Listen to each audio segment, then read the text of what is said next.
Yeah. So now we are going to go cell by cell and describe how to create a graph database, how do you get data into the graph database.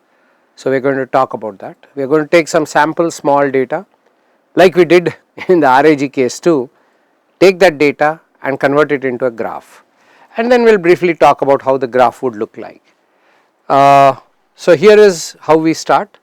So the important thing is we are setting up some environment variables, though they are not super important, but what is more important is we are using a Neo4j graph, and this is going to be the graph database we are going to use.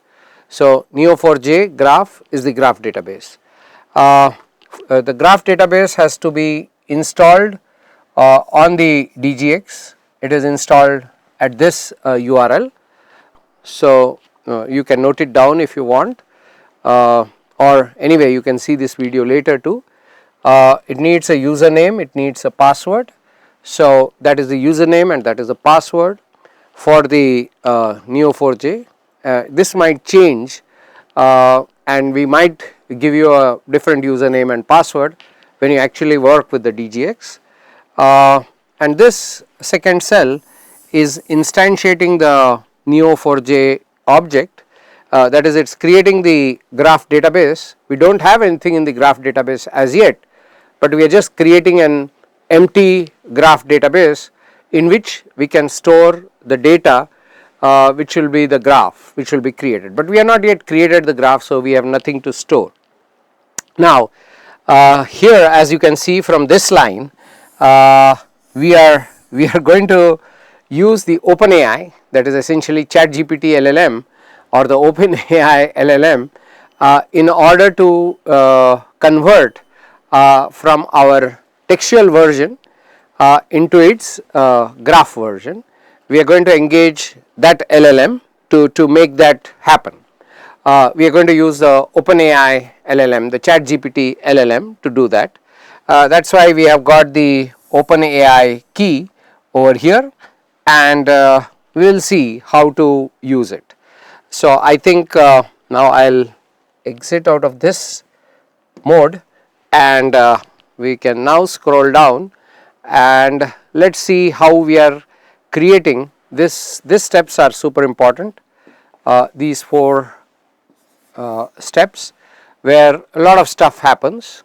I told you that in order to take a piece of data, piece of text, and convert it into a graph, I need a thing called object called a LLM transformer, and an LLM transformer needs an LLM, a large language model, for its creation. So let us see what we are going to do. So in this case we are getting an LLM graph transformer from one of the LangChain graph transformers. We are getting that, but that needs an LLM.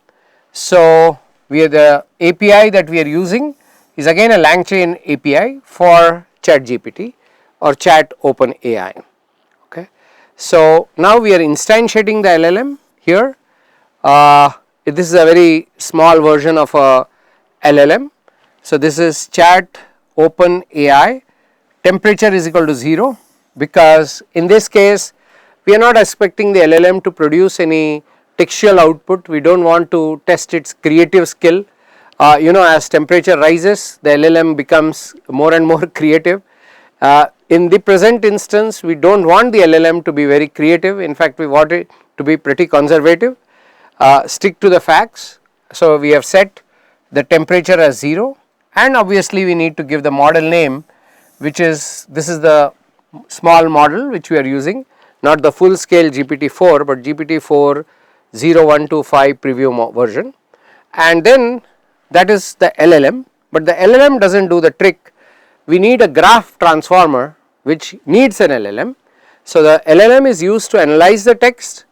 The graph transformer takes the text which is analyzed by the LLM, and using the LangChain philosophy, takes the output from the LLM and prompts the LLM, takes the output from the LLM and asks it to build a graph which will later be stored by us in the Neo4j which is the graph database. Okay. So, now that we understand this cell, let us get a little more ambitious and work towards the next cell, but before that let me erase this part, and then let us scroll up for seeing what is happening there. I think I will have to exit. So, let us scroll. Now we are at the right point. So, now comes the important part, where we are going to take a piece of text and ask our transformer to convert that text into a graph data structure, which we are then going to store in our graph database. Okay. So, we are going to do it at a step by step. Again, I will try and elaborate as each line goes. It is pretty easy, and I am sure you will get it in no time. So, we are importing the document object from LangChain core documents. The text is some text which we have taken, sample text, which kind of describes Marie Curie and I think her husband Pierre Curie, who are both winners, who are the first couple to have won the both of them who have won independent Nobel Prizes, and she was also the first woman to become the professor in University of Paris. Obviously, everybody knows her, but the idea is not to teach about what Marie Curie was or was not, neither to say that her husband was a French citizen, or she was a Polish citizen, or whatever. We are just interested in the text. So, now let us see what we do. So, documents is equal to document, page context is equal to text. So, we are creating a list with a single document object whose page content comes from here. So, this is the page content. So, I have created a document object. That is very similar to what we do if you have been following our LangChain example also. We create initially a document object. Now, having created a document object, what do we do? Actually, we interpret it as a list of document, but we know that it is a single document object. Now, we have created an LLM transformer one step earlier in the previous cell. We have created an LLM transformer. So, we are going to call upon the LLM transformer and ask it, this is doing a very important step, convert to graph from document form. So, we are calling a method called convert to graph documents, which takes this document object and converts it into a graph. So, at this stage, this would represent the graphical representation. So, this would be the graphical representation. So, I would get a nice graph, in memory, and then if I want to see the graph, kind of, if there are visualization tools and all that, which will enable us to see the graph, but that is not the intention at this stage. I just want to see, because there is only one document, so document 0, graph document 0 dot nodes, what are the entities identified in the graph, and what are the relationships among those entities. I can have that printed, and as you can see here, it prints the entities here and the relationships here. So, these are the entities or nodes as we call it, and these are the relationships. So, we get both, we get the entities and we get the relationships. Now, if you were to look at this carefully, I think it is fairly easy to identify what are the entities or nodes. Each node has an ID and a type. So, the type has been defined as person, node is Polish, type is nationality, and it goes on. Okay. So, I am not going to go through all the nodes because that will change depending on the data.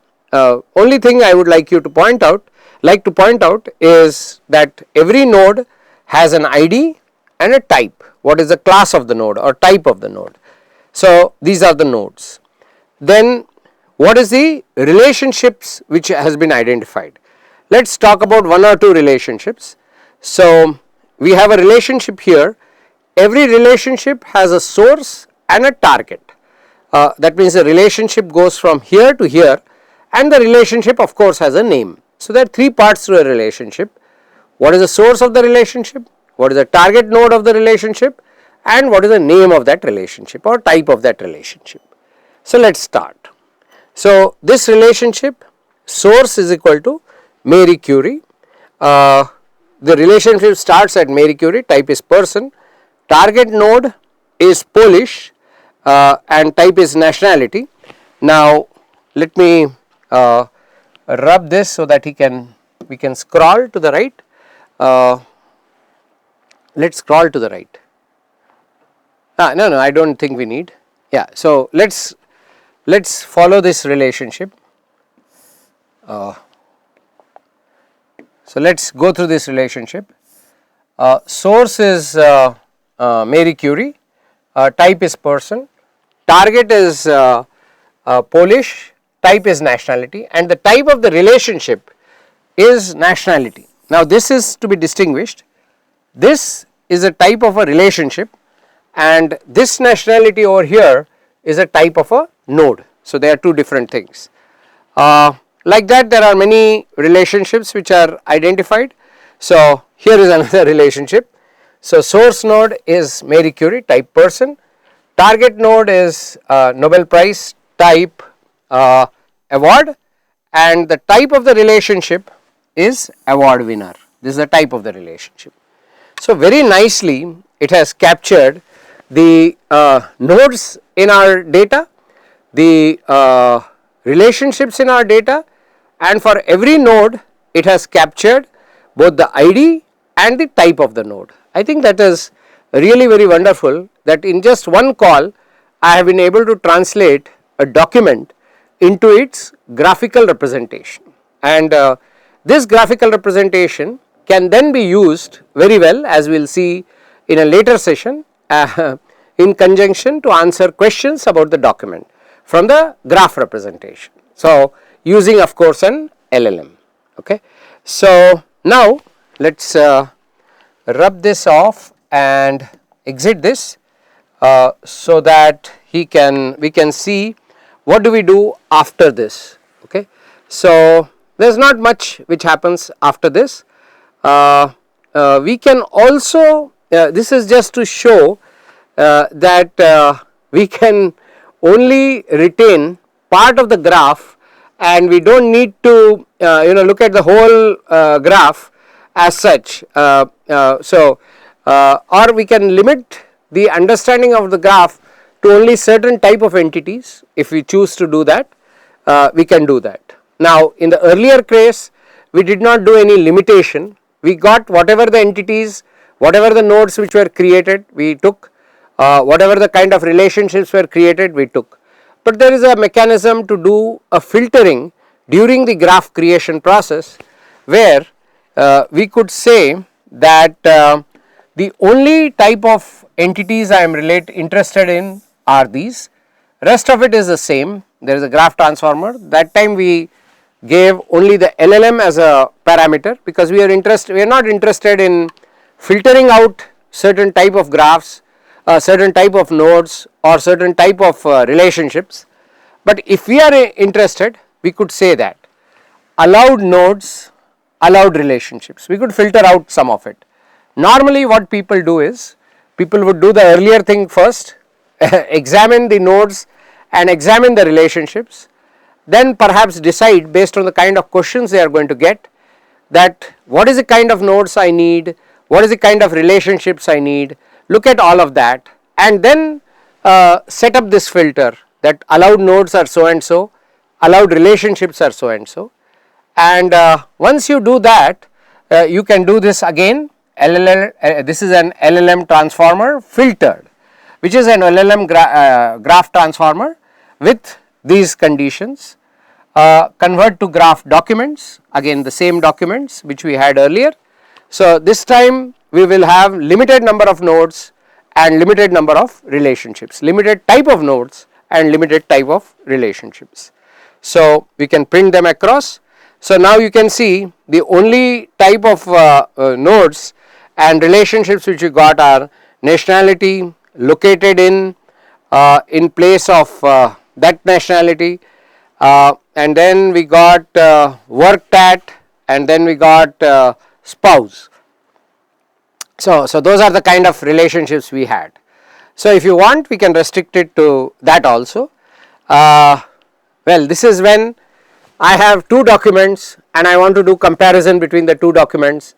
So I want to control the kind of entities which are created, kind of relationships which are created from one document, what kind of entities and relationships are created out of the second document, so that I can compare apples to apples, mangoes to mangoes.